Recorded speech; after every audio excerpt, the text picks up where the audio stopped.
mentioned imaginary numbers last week. In what context? Anybody remember? Quadratic. The quadratic formula. Because if the discriminant, and what's the discriminant?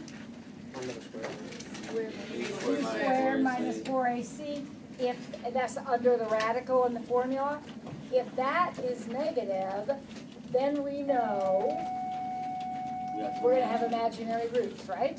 So let's just refresh our memories. I know you already know how to do this, but if you ran into the square root of a negative 16, you would know that that's an imaginary number. You can't take the square root of negative 16 in real number land, right? So how do we handle that? We think of that as the square root of negative 1 times 16. And what's the square root of negative 1? That is I. That's the imaginary unit. And then square root of 16 is 4. So that would be 4i. Everybody remember that? Now, just one quick little caution. This mistake is made a lot. We'll have a problem that looks like this. And some people will want to say that's the square root of 10. It is not the square root of 10. Normally, you're allowed to multiply the radicands. But when they're negative, you have to deal with the I first. The order is important. You have to do the I first. So what difference does it make? This would be I root 5, and this would be I root 2, right? Now, the answer would be I squared root 10. Now, what's I squared? Think about it now. If I is the square root of negative 1, then I squared will be negative 1. So the answer to this problem is negative root 10. Do not combine those radicands until you've taken care of the I. So I squared is negative 1. I squared is negative 1. And Dan, that needs to make sense to you because I is the square root of negative 1. So what happens when you square a square root? Gone. So what's I squared? Negative 1. Okay. All right. Tonight in your homework, you're going to have to do a few things. You're going to have to take complex numbers. And I'm going to go ahead and assign them names because we often do. I'm going to say Z is the number, I'll say Z sub 1 is the number 1 plus 2i. And Z sub 2 is the number 3 minus 4i. These are what we call complex numbers. They have a real component and they have an imaginary component. Could you add these two numbers together? Could you tell me the sum of these two numbers? Well, heck yeah, you could. That's easy. What is it? What can we add those together? 4 minus 2i. How do we add complex numbers? Like terms. Like terms. Like terms. Well, how about subtraction?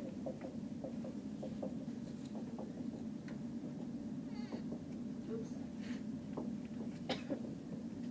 How do you think we're going to subtract those two numbers? 4 minus 6i. Yeah, we're going to do it the same way. Be careful. You have to distribute that negative. So that would be negative 2 plus 6i. Groupies, this is not hard, right? This is easy.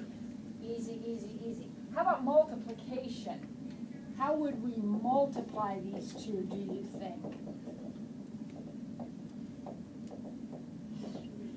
Distribute. We're going to distribute. And you might think of it as foiling. So here we go. 3 minus 4i plus 6i minus 8i squared. Wait a minute.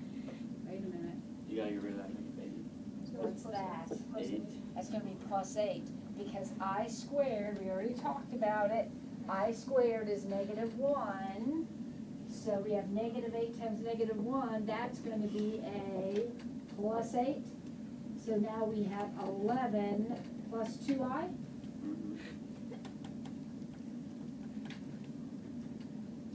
Is that all right?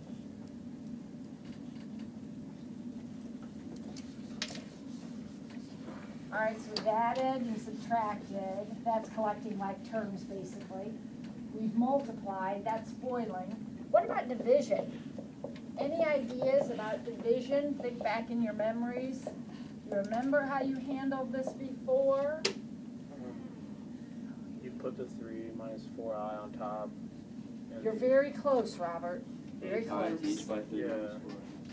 We're going to multiply. Okay, right. What's I? The square root of -1, right? And what's our rule about radicals in the denominator? Not allowed. Can't have an I in the bottom because it's a radical, right? So we're going to multiply. We've got to get rid of it. So we're going to multiply by something to get rid of it. 3 plus 4. 3 plus 4i. Anybody know what that's called? 3 plus 4i? It's called the conjugate. So we are going to multiply by the conjugate. The conjugate of a plus bi is a minus bi. Now, in a minute, if you don't already know, you're going to see why we multiply by the conjugate. But you got to get rid of that I somehow. So I'm going to suggest we multiply by the conjugate. All right, now let's see what happens. Let's look at the denominator because that's the exciting part. We're going to FOIL. What happens, gang, when I FOIL on the bottom? I've only done the bottom now, but what happens down there? The 12 i's cancel and then the negative 16 I squared turned into plus 16. So my bottom just works out to be 25. Does everybody see that? That's why we did it, because now we don't have an I down there. Now we still have stuff in the top, and that's okay. We don't care so much about that. So we FOIL on the top too. That's a FOIL. So what happens up there? What is 8i squared? Negative 8. -8. So we have a -5 plus 10i. Uh-oh, this is kind of special. This just randomly happened. What about this? They're all divisible by 5. And Emma, you're exactly right. I will never cancel unless they're all divisible by something. So if this had been an 11, I would be doing no canceling. But because it's a 10, I'm going to take a 5 out of everything, and I end up with -1 plus 2i over 5 as the final answer.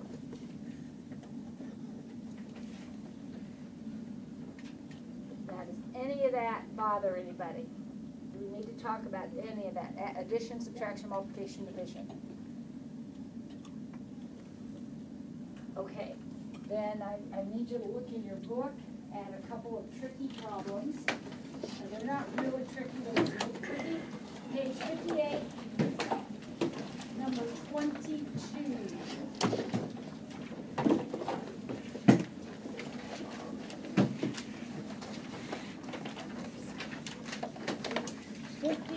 Number 22.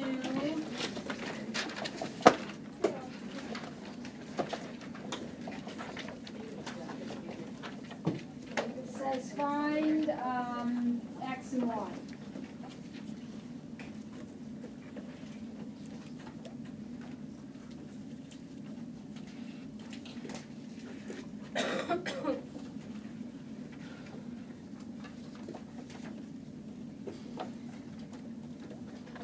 This is really not hard. It looks hard, but it really isn't. The answer, there's no work. The answer is just there. Anybody see it? What is X, do you think? 3, absolutely. And what is Y?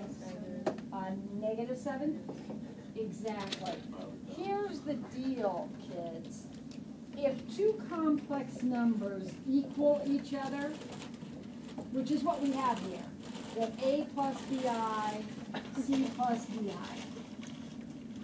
If they equal each other, their real parts have to be equal, and their imaginary parts have to be equal. So the real part is the part without the I. Okay, so on this side over here, what does not have an I? The 3. Over here, what does not have an I? X. They have to be equal. Here, what does have an I? Y. What has a Y? -7. They have to be equal. That's all there is to it. Now, 24 is exactly the same, but bigger. Exactly the same concept, but bigger. So let's look at 24. We have x plus 6i equal 3 minus I plus 4 minus 2i.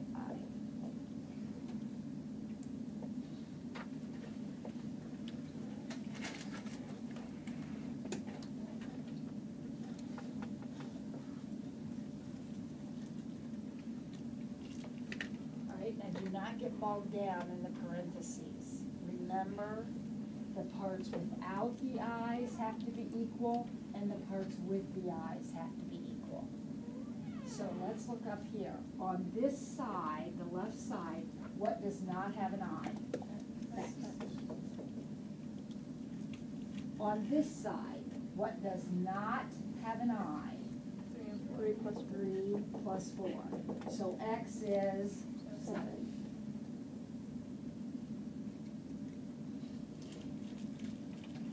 All right, what has an I on this side? 6. What has an I over here? Now be careful, what's that? -1. What's this? -2i. The things not attached to the i's are equal, and the things attached to the i's are equal. So it looks like y equals -7/2. Do not make that harder than it is. Everything without an I has to be equal. Left side has to equal right side. Everything with an I has to be equal. Left side has to equal right side.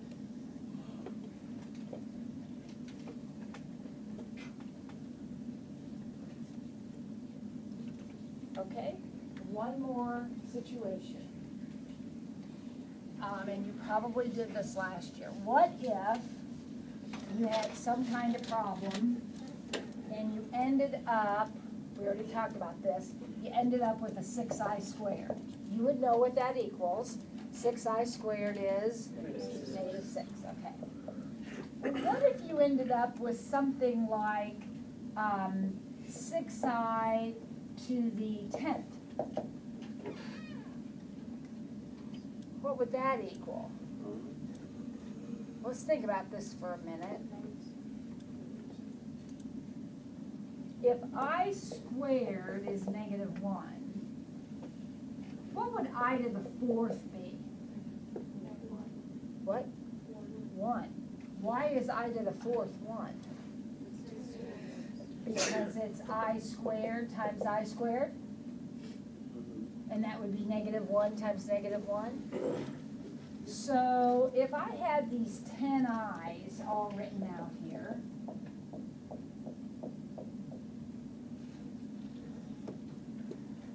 there they are, 10 i's. These 4 would make a 1, and pretty much they can be ignored in a multiplication problem. And these 4 would make another 1, pretty much ignored in a multiplication problem. Left over are just a couple of i's, so this is really the same as 6i squared, isn't it? So the answer to the problem is -6. Well, what if you had something even bigger than that? What if you had I to the 55th power? Now seriously, I do not want to write out 55 i's. I could, and if I did, I would circle the groups of 4 and kind of pull them out of the problem. Well, how could I I really don't wanna write out 55 i's. How could I get the answer without doing all that work? What? Divide by 4. If I took 55 and divided it by 4, and hopefully correctly, does that look right? What does that tell me? What does this 13 represent? The number of, like, the groups of The 4. number of groups of 4. And what do I do with those? Ignore them, right? So I'm not concerned about that. What am I concerned about? This. Because that means that if I went through and circled all my groups of 4, at the end, I'd have these 3 little i's left over. Now I know these 2 would make a -1. So I guess this just reduces to -1i. So you could handle, I mean, I put a 55 in here, you could handle 555, right? It wouldn't make any difference how big that exponent was. You're going to divide it and look at the remainder. If they're added by the 2 pairs of I, like it was just 53, would that have made it a positive I? Yep, it sure would, because that would mean all you had left would be just that guy, that's right. And what if it had been a 52? Because if it had been a 52, there would be no remainder. So what would that mean the answer was? 1, yeah, because all you'd have are 13 ones. 1 times 1 times 1 times 1, 13 times. Bailey? Pardon me? Can we do another one of those? Well, we kind of just did a couple. We did 53 and 52, but we'll go ahead. Let's do I to the 101st.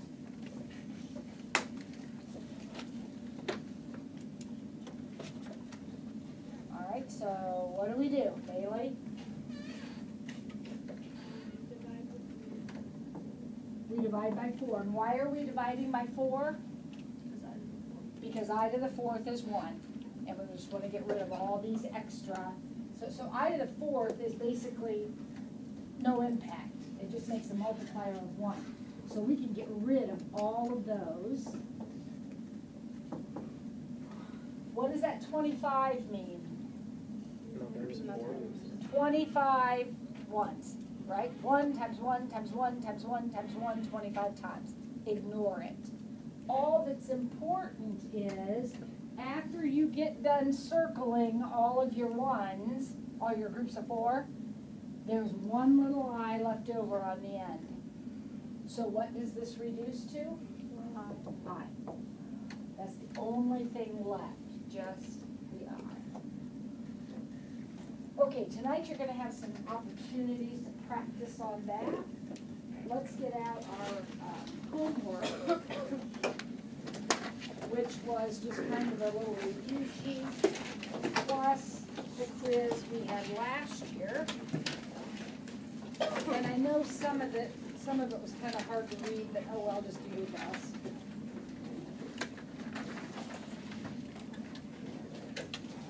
So who had a question about, let's start with the review sheet. Anybody have a question about the review sheet? Something you had a hard time with? Number 8. Number 8, solve by completing the square.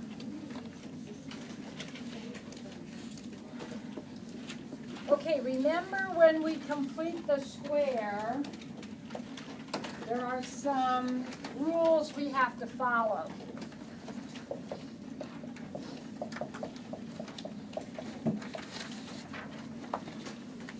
I don't even like the way that equation looks, so I'm going to get it set equal to 0. Now, before I can actually do the completing the square, what do I have to do to this equation? Everything's got to be divided by 2.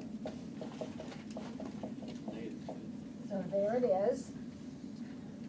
And then the 5 has to come to the other side because I need room to complete my square. Now, here we go. how do we complete the square? Half of 2 is 1, squared is 1.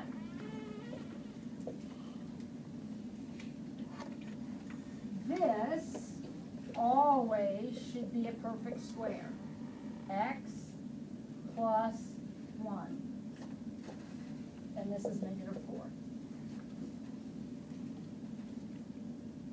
What's the next step? Square root both sides. So the square root of x plus 1 squared is x plus 1. And then I have plus or minus, this side is always plus or minus, the square root of negative 4. Well, now for sure we know what that is. The square root of negative 4 is 2i. So x equals negative 1 plus or minus 2i.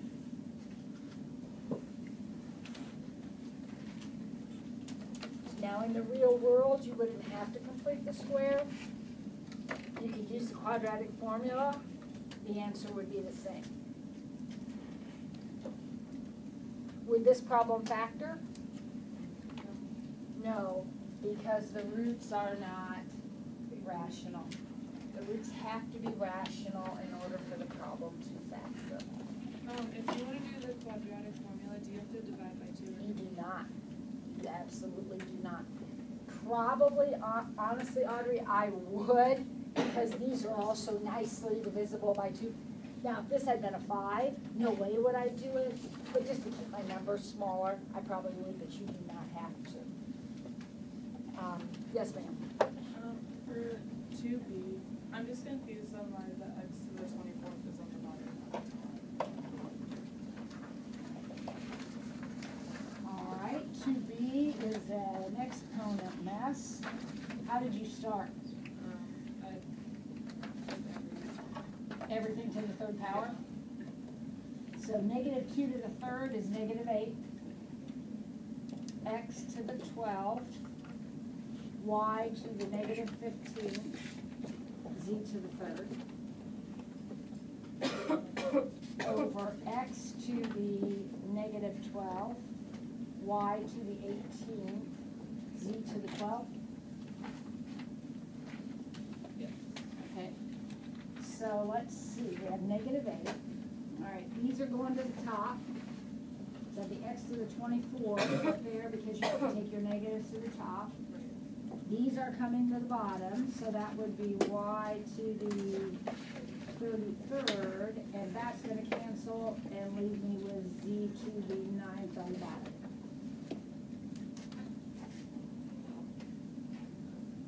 Okay. Is that right? I think I just thought that with the negative 12 being on the bottom, that it was supposed to be on this. It should be on the top. Remember, when negative exponents, you move them. Right. So since it's on the bottom, negative on the bottom, it has to go to the top. And then that one has to come down to the bottom. Right. All right, anybody else on the review sheet? Did you catch there were some more problems on the back? 9 through 14 are on the back. There we go. Taylor? Was that part of the review? Or that review? What? Was that part of the review? What? The 9 through 12, or was it? Mhm. Okay. Can you do it? Number 10. Write the equation of the altitude from B in triangle ABC. Okay, so I have a triangle. And one point is negative 2, 1, and 2, 2, and 4, negative 1.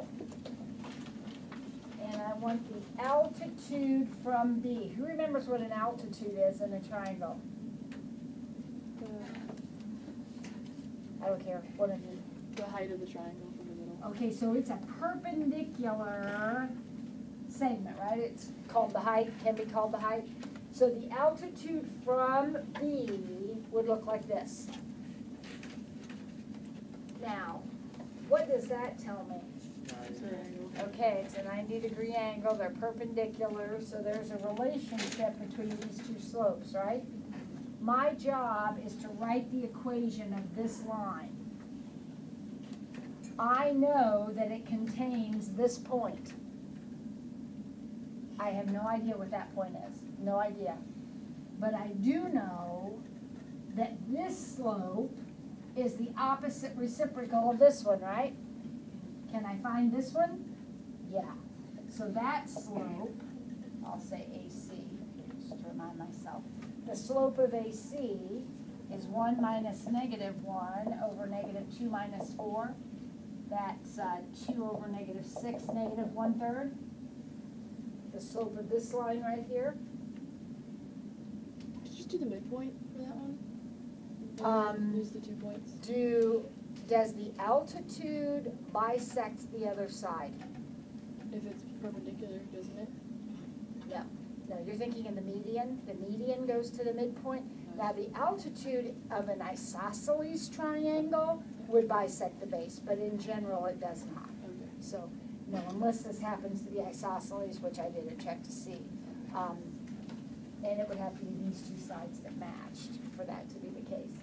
No, you have an altitude and a median in the triangle, and those are different. Yeah. The altitude's perpendicular, the median goes to the midpoint. So the median would look like this, but it is not perpendicular. Okay, so now I'm back to whatever I was talking about. The slope of this is negative 1/3, which means what's the slope of the line I'm looking for? 3. So then you're gonna write the equation of the line using this slope and this point, however you wanna do it. So, y minus 2 equals 3 times x minus 2. If you use point slope, if you use slope intercept, you're gonna get exactly the same answer. So that would be the equation of the altitude from B. Could you find the equation of the altitude from A? Absolutely, you do the same thing, only if it's the altitude from A, you would need this slope, right? And then use the opposite reciprocal at that point. All right, anybody else? Anything on the review sheet?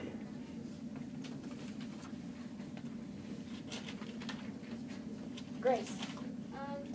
On number 1, with like the answers, I was kind of confused. Can you go over what the U means again? That's just whenever you have two things and you're linking them with an or, like I would say x is less than negative 2 or x is between 4 and 5. The mathematical symbol for the word or is the union symbol. It simply means consider all of the numbers in this interval or in this interval. Okay. So that's just, instead of using the word or, we use that symbol right there. Thank you. I know how to do it in interval notation. Can you talk louder? How do you do set notation? Right here. It's just inequality notation. That's all. I mean, if you wanna formalize it, you can do that.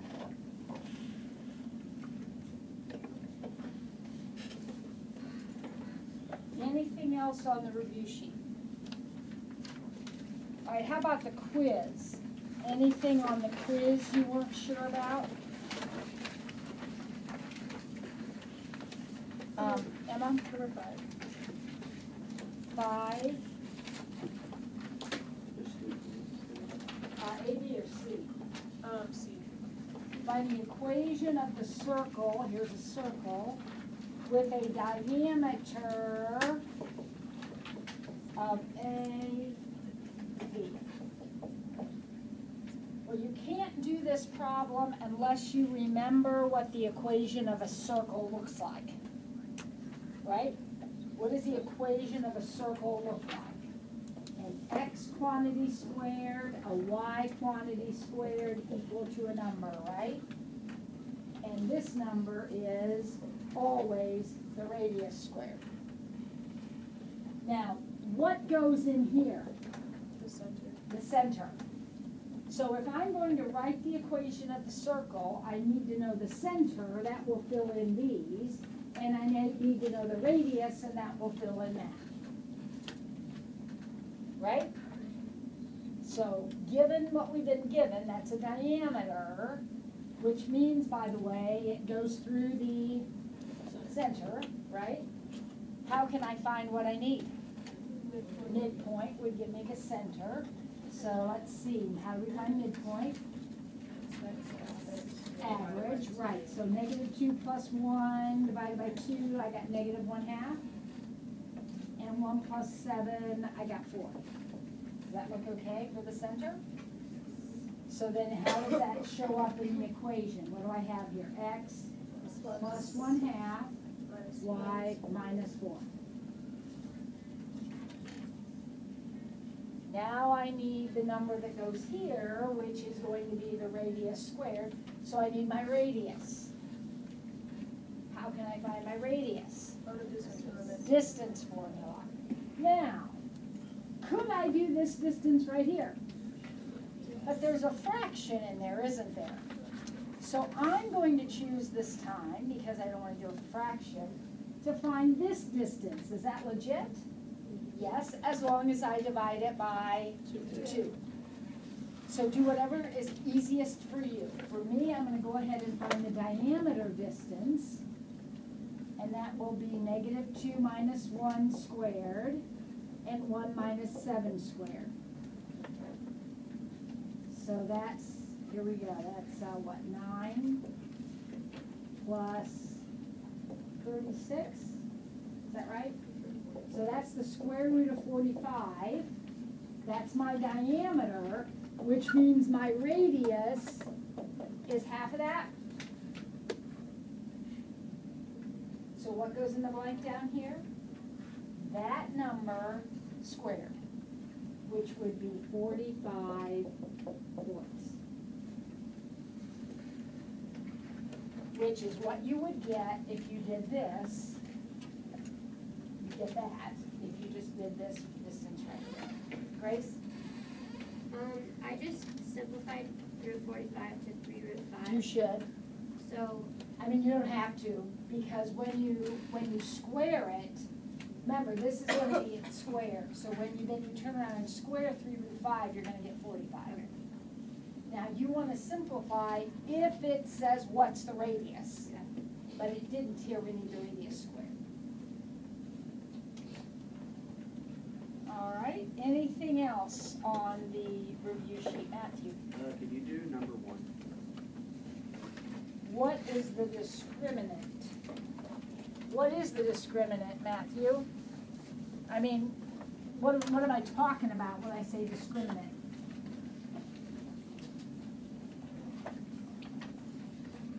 Oh, this is a problem, isn't it? Okay, we talked about this on Friday. I think it's the very first thing we talked about on Friday. Somebody help him out. What's the discriminant? B squared minus 4AC. There we go, in the quadratic formula. So now I need to look at my equation, which I'm having a hard time reading, but I think that's what it says. I can't do anything until I do what with that equation? Get it set equal to 0. Now I can do my discriminant. What's my A, Matthew? 2. B? -4. And C? Perfect. Now I'm going to take those and plug them in. So B squared will be 16 minus 4 times A times C. Wait, isn't your A 2? Oh, yeah, thanks. So I have 16 minus 8, which is 8.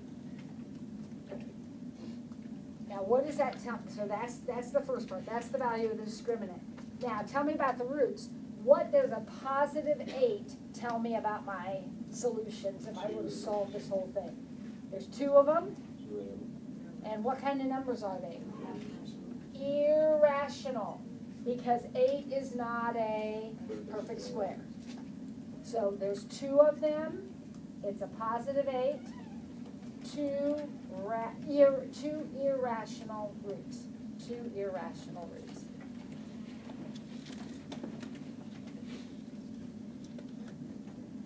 When there's an infinity, you use a parentheses, and when it's closing a row, it's bracket and open parentheses. Well, it depends. I mean, if it's a closed dot on the graph, it's going to have a bracket. Yeah. Emma? So if it's negative, there's 1. Okay, but if that was like a negative 8, what would it be? You tell me. Think about it. Remember, this is under a radical sign in the quadratic formula. So if there's a negative under that radical, there'll be imaginary. There'll be 2 imaginary roots. Yeah. The radical is not part of the discriminant, but the discriminant is under the radical. So if it's negative under the radical, it's imaginary. Both not always. Both of them are always Yes. imaginary. Is it possible to have one of one of the other? No, because the formula says plus or minus that. So your 2 answers are coming from that.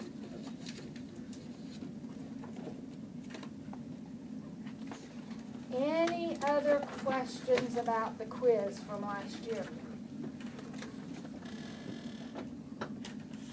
Okay, tomorrow then, we'll start with the quiz. When you walk in the room, we'll take the quiz first off, and then we will continue on.